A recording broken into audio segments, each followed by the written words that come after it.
ලස්සන ඉගෙන ගන්න පින්නතුනේ. ඒ කියන්නේ යම්කිසි කෙනෙක් කෙරෙහි යම්කිසි කෙනෙකුට ක්‍රෝධයක්, වෛරයක් පින්නතුනේ ඇති වුණොත් ඒක දුරු කරගන්න පුළුවන් ලස්සන ක්‍රමවේද පහක් තියෙනවා. 1. සරියුත් හාමුදුරු මතක් කරන්නේ කෙනෙක් ඉන්නව පින්නතුනි කායික වශයෙන් අපිරිසිදුයි. කායික වශයෙන් අපිරිසිදුයි කිව්වේ කයින් කරන වැරදි ඔක්කොම කරනවා. මොනවද? සත්තු මරනවා, හොරකම් කරන වැරදි කාමසේ. ඔය තුනනේ. ඒ වුණාට මේ මිනිස්සයා බොරු කියන්නේ. ඒ කියන්නේ වචනයෙන් කරන වැරදි කිසිවක් කරන්නේ නැහැ. මෙබඳු කෙනෙක් කෙරෙහි පින්නතුන්ට වෛරයක් ඇති වුණොත් මොකද්ද හිතන්න ඕනේ? ඒ මිනිස්සයා සත්තු මරණ එක මට වැඩක් නෑ. මොන වුණත් ඒ මිනිස්සයා බොරු කියන්නේ නෑනේ කියලා හිතා දාගන්න. සරියුත් හාමුදුරුවෝ කියන්නේ. ඒ කියන්නේ කෙනෙක්ගේ ළඟ තියෙන හොඳ ගුණයක් හැම වෙලාවෙම මතක තියාගෙන ඉන්න. මොකද ඒ මිනිස්සයාත් එක්ක කේන්තියක් ආවොත් දුර්ගුණේ නෙවෙයි මනසට ගන්න ඕනේ ඒ මිනිස්සයාගේ හොඳ ගුණේ මනසට ගන්න. බුදුහාරු දේශනා කරන්නේ. එතකොට වෙන්නේ මොකද්ද? අර කේන්තිය නැති වෙනවා. මොකද දිගින් දිගට අරගෙන ගියොත් පින්නතුනි ඉවර වෙන්නේ නැහැ. අද වුණත් පින්නතුන් දන්නව ණයට මොකටිය පේන්න බෑනේ. මොකටියට ණය පේන්නත් බෑ. උන් දෙන්න තාම වෛරයි. මන් දන්නේ කොහෙන්දෝ පටන්ගෙන තින තාම ඉවර කළා නෑ.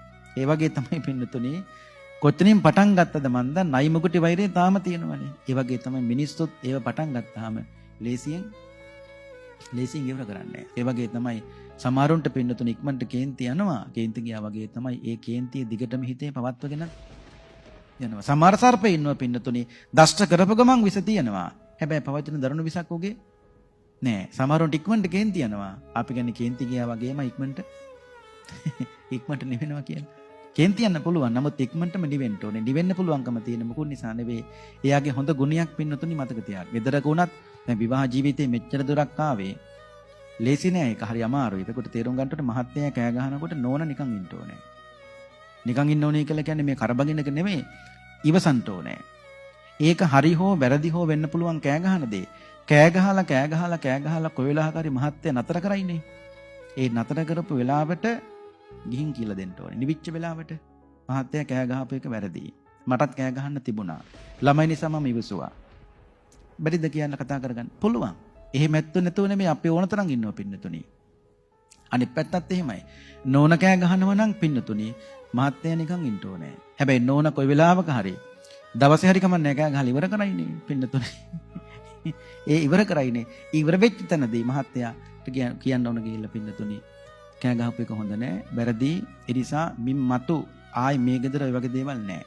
කතා කරලා විසඳ ගන්න පුළුවන්. බැරි කමක් නෑ. අර දෙපැත්තම බිලෙන්න ගියොත් පින්නතුනි දරුවෝ ඉන්න තැන කවදාවත් ප්‍රශ්න කතා කරන්න හොඳ නෑ. දරුවෝ ඉන්න තැන්වල කවදාවත් රණ්ඩු සරුවල් වෙන්න ප්‍රශ්න කතා කරන්න හොඳ නෑ. මොකද ඒ සෑම දෙයක්ම කරන්නේ දරුවන්ට ආදර්ශය සපයන්න. මොකද ඒ ජීවිතවල දරුවන්ට ඒ ආදර්ශය සපයන්න බැරි වුණොත් ගෙවන ජීවිතේ පින්නතුනි කොච්චර ගෙවුවත් ඇති වැඩක් නෑ. ඇයි? එක පැත්තක් දුර්වල කරගෙන අපි ඉස්සරහට යනකොට පින්නතුනි කවදාවත් ඒ ගමනේ ඇති වැඩක් නෑ. ඒ ආදර්ශ සපයන්න ඕනනේ. මොකද හැමදෙස්සෙම මතක තියාගන්න ඕනේ දරුවෝ පින්නතුනි බලන් ඉන්නේ අපි දිහා කියන එක. ඒක ඔයත් හොඳටම දන්නවා අපිට වැඩිය හොඳට. ඒ නිසා බුදුහාඳුර දේශනා කර ඊළඟ කාරණාව තමයි පින්නතුනි තව කෙනෙක් ඉන්නවා පින්නතුනි බොරු කියනවා, කේලම් කියනවා, හිස් වචන කියනවා. ඒ වුණාට මේ මොනසේ සත්තු මරන්නේ නැහැ. හොරකම් කරන්නේ නැහැ. ඒ කියන්නේ කයින් කරන වැරදි කිසිවක් කරන්නේ නැහැ. දැන් ඉස්සෙල්ලා කිව්වේ පින්නතුනි සත්තු මරන හොරකම් කරන ඔක්කොම කරනවා. නමුත් මේ මිනිස්සයා බොරු කියන්නේ නැහැ. නමුත් දැන් මේ මිනිස්සයා බොරු කියනවා සත්තු මරන්නේ නැහැ. එතකොට මේ මිනිස්සයා කෙරෙහි යම් කෙනෙකුට වෛරයක් ඇති වුණොත් මොකද හිතන්න ඕනේ? බොරු කිව්වට මේ මොන සත්තු මරන්නේ නැහනේ කියලා හිතා දාගන්න ඕනේ. තව කෙනෙක් ඉන්නවා. ඒ තමයි කායික පැත්තනොත් අපරිසිදුයි, වචනියත් පින්නතුනි අපරිසිදුයි. හැබැයි මනස පිරිසිදුයි. ඒ කියන්නේ කයින් කරන වැරදිත් ඔක්කොම කරනවා. වචනයෙන් කරන වැරදිත් ඔක්කොම කරනවා. ඒ වුණාට මේ මිනිස්යාගේ අපි කියන්නේ මොන වුණත් ඒ මිනිහාගේ හිත හොඳයි කියලා. හිත හොඳ නම් හිතන්න තියෙන්නේ හිත හොඳෙක් ගැන විතරයි.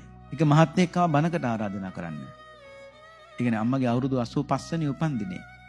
ඒ අම්මා තමයි කියලා තියෙන්නේ ළමයි 6 දෙනෙක් ඒ අම්මට. ලොකු පුතාට කියලා දෙන පුතේ මගේ උපන්දිනේට අනම්මනම් එහෙම කියලා තියෙන්නේ. කරන්න එපායි මට ඕවනත් මෙහෙව්වා. මගේ උපන්දිනේට පුළුවන් නම් හාමුදුරු වඩම්මල බණ ටිකක් කියන්න කිව්වලු. ඒ අම්මා කියලා තියෙන්නේ. ලොකු පුතා ආවනේ බණට ආරාධනා කරන්න අපිට. බණට ආරාධනා කළා චුට්ටක් යන්න වගේ ගිහිල්ලා ආපහු ඇවිල්ලා කියනවා හාමුදුරුවනේ එදාට කියන බණ අපේ අම්මට කියන්න කිව්වා. මං ඇහුවයි කියලා. නෑ හාමුදුරුවනේ අම්මා දුම්වල බර මතර ගත්ත ගමන් කෝ ඉන්නේ. ඒකේ තේරෙනවනේ මොකද්ද කියන්නේ කියලා. ඒ කියන්නේ මේ පුතා කියන්නේ අම්මට කේන්ති යනවය ඒකට හරියන බණක් කියන්නේ කියලා. අම්මා උපන්දිනේට මං ගෝ මහත්තයා මට ඒක කරන්න බැරි කමක් නැහැ. මං කිව්වා දැන් මේ බණ කියන්නේ කියලා කවුද කිව්වේ? අම්මා. හැබැයි කිව්වා බෞද්ධ නාලිකාව දාගත්තු ගමන් කිව්වා. ඒ වුණාට දුම්බල බර මතර ගත්ත ගමන් කිව්වා. බණත් අහනවලු. ඒ වලට අම්මට කේන්ති යනවලු. ඉතින් මං ගෝ මහත්තයා දවසට බණ කියකා. අනේ අනේ අපිට වෙලාවක් එහෙම නැහැ කිව්වා. මං කොහොම මතක තියාගන්න අම්මා කවදරි දවසක බණ අහලා අම්මා කවදරි දවසක අම්මගේ කේන්තිය කියන මොකක් හරි පුංචි දුර්ගුණයක් ඇති අම්ම ඒක නැති කරගනීවි. නමුත් දවසට එක බණක්වත් අහන්න ඉතින් මොකක් කරන්න ඉතින් මහත් වෙලා දරුවෝ අම්මා දිහා බලලා නිකන් අපරාදේ පව් දේශයක් ඇති කරගෙන පව් දැනුත් මේ කියන්නේ පින්නතුනේ ඒ කියන බණ අම්මට කියන්නලු. හිතන්නකො පින්නතුනේ ජීවිනේ බණකට ආරාධනා කරන්න ඇවිල්ලා එහෙමත් කියනවා. සමහරව එහෙමත් කියන හාමුදුරනේ මේ රිදෙන්න කියන්න වදින්න කියන්න එහෙම කියන්න එපා කවදාවත් බණට ආරාධනා කළ හාමුදුර කෙනෙකුට. ඒ කියන්නේ සමහරව ලස්සනට කියනවා හාමුදුරනේ අපේ ගෙදර අයටගේ ශ්‍රද්ධාව ටිකක් අඩුයි. අන්නේ ශ්‍රද්ධාව දියුණු වෙන විදිහේ ධර්ම දේශනාවක් කරන්න පුළුවන් නම් හොඳයි. එහෙම කිව්වට කමක් නැහැ. අනිත් රිදෙන්න වදින්න කියන්න හාමුදුරන්ට කියන්න ඕනේ නැහැ කියන විදිහ දන්නවනේ. එහෙමත් කියනවා සමහරව. මේ අපිට කියන්නේ. මේ එතකොට හිතන්නකෝ මේ එන්නේ බණකට ආරාධනා කරන්න. එතකොට මොනවද මේ? හිත කෙලෙසන ධර්ම නෙවෙයි. හිත කෙලෙසන ධර්ම. තවත් කෙනෙක් හදාගන්න ඕන අදහසින් කියන්න පුළුවන් පින්නතුනි. නමුත් එහෙම කියන්න හොඳ නැහැ. අනු රිද්දන්න වද්දන්න එහෙම පින්නතුනි කියන්න හොඳ නැහැ. ඒක කියනවත් කියන විදියක් තියෙනවා. සමහර ලස්සනට කියනවා හාඳුරනේ අපේ ගෙදර අයගේ ධර්මයේ පැත්තට නැඹුරු වීම හරි අඩුයි. කොච්චර ගන්න හැදුවත් බෑ හාඳුරනේ හරි අමාරුයි. අන්න ඒ වගේ ධර්ම දේශනාවක් කරන්න පුළුවන් නම් හොඳයි. ඉතින් හොඳයිනේ පින්නතුනි. එහෙම කියන්න බැරිද? අපේ ගෙදර හරියට අපේ ගෙදර ඉන්න නැත්නම් හරියට කේන්ති යනවා. අන්නේ ද්වේෂය, ක්‍රෝධය දුරු කරගන්න පුළුවන් ධර්ම දේශනාවක් කරන්න පුළුවන් නම් හොඳයි. දැන් අතන හිතන්න පින්නතුනි අපි හිතමුකෝ අර අම්මගේ කායික පැත්තක් දුර්වලයි කියලා. නිකන් හිතමුකෝ. ඊට පස්සේ වචනේ පැත්තක් දුර්වලයි කියලා. පින්නතුනි ඒ අම්මගේ මනස ඒ කියන්නේ හිත පහන කරන ක්‍රමවේදයක අම්ම එදලා ඉන්නවනේ. මොකක්ද ඒ ක්‍රමවේදය? අන්න හරි බනහනවා. ඒ අම්මගේ මොන දුර්වලතා තිබුණත් පින්නතුනේ ඒ අම්මා බනහනවා. ඒ මොකක් නැති දරුවෝ කියන්නතුනේ අම්මා දිහා බලලා නිකන් කේන්ති ගන්නවා. මමත් එදා ගිහිල්ලා හොඳ බණක් කිව්වා. ඉතින් තේරුම් ගන්න ඕනේ පින්නතුනේ. එතකොට තේරුම් ගන්න ඕනේ අම්මත් එක එහෙම දේශයක් එහෙම තමයි වාචන කොට අම්මලට කේන්ති යනවා. ඒවත් එක ළමයි පින්නතුනේ කවදාවත් එහෙම දිගින් දිගට ඒව අරගෙන යන්න හොඳ නැහැ. අම්මනේ මොන වුණත් පින්නතුනේ කවුරු වුණත් තාත්තනේ අපිටත් ඇති වෙන්න පුළුවන්. අපි හිතනවා පින්නතුනේ අපිට කවදාවත් එහෙම එකක් නැහැ කියලා. කවුද දන්නේ අපිටත් වයසට එනකොට පින්නතුනේ ඒ වගේ තත්වලට මානසික මට්ටම් වලට අපි වැටෙයිද කියලානේ. එහෙම හිතන්න ඕනේ. ඒ කියන්නේ කෙනෙක් ඉන්නවා පින්නතුනේ කායික පැත්ත අපිරිසිදුයි වචනය හොඳයි. එතකොට වචනය හොඳයි කියලා හිත හදාගන්න කිව්වා. ඊට පස්සේ තව කෙනෙක් ඉන්නවා වචනය හොඳ නැහැ කායික පැත්ත හොඳයි. කායික පැත්ත හොඳයි නම් ඒ පැත්ත හොඳයි කියලා හිත හදාගන්න කිව්වා. දේශයක් ඇති කරගන්න නැතුව. තව කෙනෙක් ඉන්නවා කායික පැත්තත් අපිරිසිදුයි වචනයත් අපිරිසිදුයි. හැබැයි මනස හොඳයි. හතරවෙනිය. කායික පැත්තත් අපිරිසිදුයි වචනයත් අපිරිසිදුයි මනසත් එක පැත්තක්වත් හොඳ නැහැ. දැන් මුලින් කිව්ව තුන් දෙනාගේ මොකක් හරි එක කාරණාවක් හරි හොඳයි. නමුත් මේ හතරවෙනි පුජ්‍යලයි එක කාරණාවක්වත් හොඳ නැහැ. එතකොට මෙබඳු කෙනෙක් කෙරෙහි වෛරයක්, ද්වේෂයක් ඇති වුණොත් මොකද්ද හිතන්න ඕනේ? බුදුහාඳුන කියනවා හිතන්නකෝ කවදා හෝ දවසක මේ මිනිස්සයා හොඳ මිනිහෙක් වුණොත් මට යති කියලා හිත හදාගන්න කිව්වා. කවදාරි දවසක මේ මිනිස්සයා හොඳ මිනිහෙක් වුණොත් මට යති කියලා හිත හදාගන්න කිව්වා. ඒක ලස්සන උපමාවක් කියන අටුවාවේ. අසනීප වෙච්ච මිනිස්සෙක් ඉන්නවා. මේ මිනිස්සයා බේත් ගන්න යනවා එහා ගමට. වෙද මහත්තයා ඉන්නේ එහා ගමේ. ඒ යනකොට අතරමඟදී වෙද මහත්තයා ගෙදරට යන්නත් කලින් මේ මිනිස්සයා මගදී දැඩිසේ අසනීප වෙනවා. දැඩිසේ අසනීප වෙනා කවුදෝ මිනිස්සෙක් මේ ලෙඩාව දකින්නවා. දැකලා එයා කරන්නේ මොකද්ද? తాවකාලික උපස්ථානයක් කරනවා. తాවකාලික පිරියමක් කරන උපස්ථානයක් කළා මේ මිනිස්සයා කල්පනා කරනවා අනේ මේ ලෙඩා මේ අසනීපකාරයා කරදරයක් නැතුව ගමට ගියොත් මට ඇති. උපමාව තේරුණානේ? කරදරයක්තෝ ගමට ගියොත් මට ඇති. ඒ වගේ හිතන්න ඕනේ පින්නතුනි කෙනෙක් කායික පැත්ත හොඳ නැති වුණත් වචනේ පැත්ත හොඳ නැති වුණත් මනස හොඳ නැති වුණත් හිතන්න ඕනේ මොකද්ද?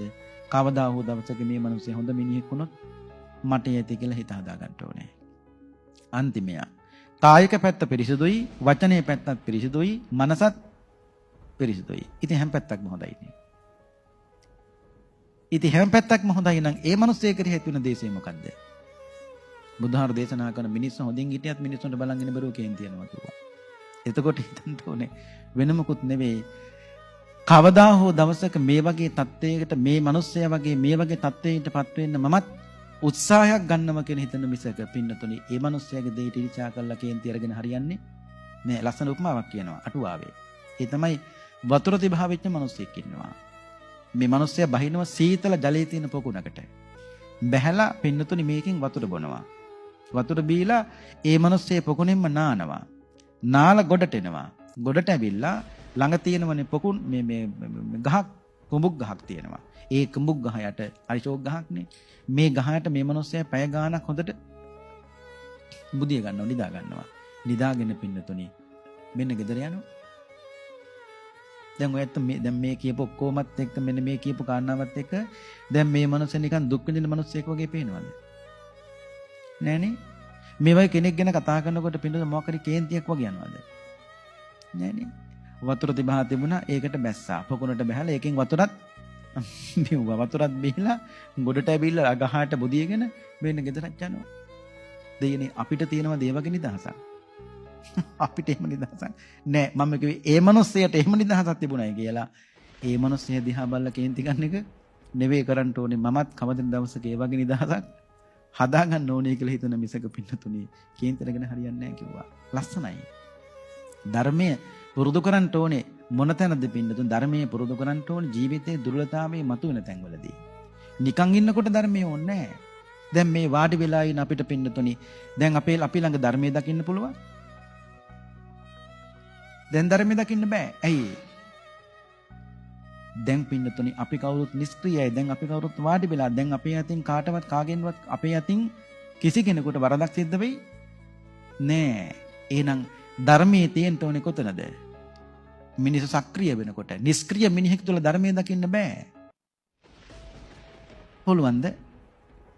පින්නතුනි අපි නිකන් ඉන්නකම් කොහොමත් හොඳයි.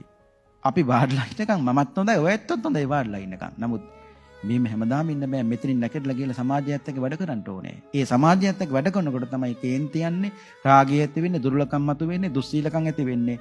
මෙතෙන් නැකටලා ගියාට පස්සේ එහෙනම් මතක තියාගන්න නිෂ්ක්‍රීය මිනිස්සෙක් තුළ සීලේවත් ධර්මියවත් මේ ලෝකේ දකින්න බෑ. සක්‍රීය මිනිහෙක් තුළ තමයි පින්නතුනි ධර්මයක් සීලයක් දෙකම දකින්න පුළුවන්. නැත්තම් ඔය පූසොත් තියෙන ෂෝක්කට මීයල්නකොට පූස හොඳයි ඉතින් මීයල්නකම්. මේ ඇල්ලුවට පස්සේ තමයි පූසන් හැටි බලන්න ඕනේ. අපි හොඳයි වාඩි වෙලා